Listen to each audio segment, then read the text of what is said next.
सुनो, आज से मैं जल्दी सोऊंगा और जल्दी से उठूंगा। क्यों ब्लॉक कर दिया क्या उस कलमुही ने? पोहे बनवायचं अवघड नसते हो, पोहे भिजवायचं अवघड असते.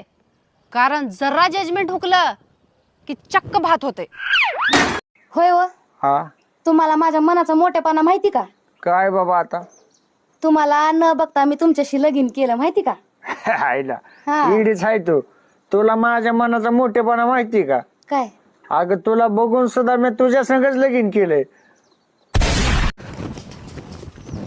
हे घे बाळा 200 रुपये, जा पनीर घेऊन ये, तुझे मामा येऊ लागल्यात.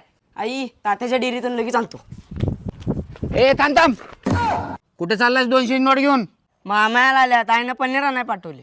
पनीर म्हणजे आमचे पाहुणे आले म्हणजे हिनं रात्रीचे शिळे तुकडे करून खाऊ घालत्या आणि हिनं पाहुण्याला हिच्या पनीर खाऊ घालत्या. थांब तू इथंच बघतो हिला.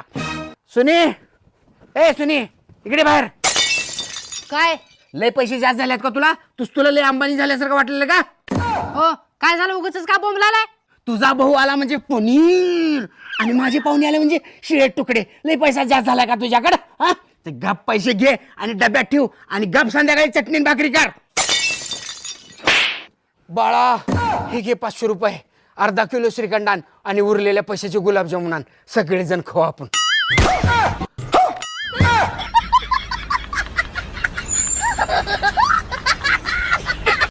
बरोबर. आता काय कर, देव पूजव. देव पूजायचे का? देवाला निवत कर. हा. मी वाघे घेऊन येतो आता आरती करायला. कशाला? आरती करून देवाची. मग अर्धा किलोचा आहे ना. काय? वांगे. अरे अरे अरे अरे, वांगे नाही, वाघे वाघ. हे घे बाळा 200 रुपये, जा पनीर घेऊन ये, तुझे मामा येऊ लागल्यात. आई तात्याच्या डेअरीतून लगेच आणतो. ए थांब थांब, कुठे चाललास 200 नोट घेऊन? मामाला आल्यात, आईनं पनीर नाही पाठवले. पनीर म्हणजे आमचे पाहुणे आले म्हणजे हिनं रात्रीचे शिळे तुकडे करून खाऊ घालत्या आणि हिनं पाहुण्याला हिच्या पनीर खाऊ घालत्या. थांब तू इथंच बघतो हिला. सुनी, ए सुनी, इकडे बाहेर. काय लय पैसे जास्त झाल्यात का तुला? तुला लय अंबानी झाल्यासारखं वाटलेलं का? हो, काय झालं उगाचच का बोंबलालाय? तुझा भाऊ आला म्हणजे पनीर आणि माझे पाहुणे आले म्हणजे शिळे तुकडे. लय पैसा जास्त झाला का तुझ्याकडं? हा, ते गप पैसे घे आणि डब्यात ठेव आणि गप संध्याकाळी चटणी भाकरी कर. बाळा हे घे 500 रुपये, अर्धा किलो श्रीखंडान आणि उरलेल्या पैशाचे गुलाबजामुन आण. सगळेजण खाऊ आपण.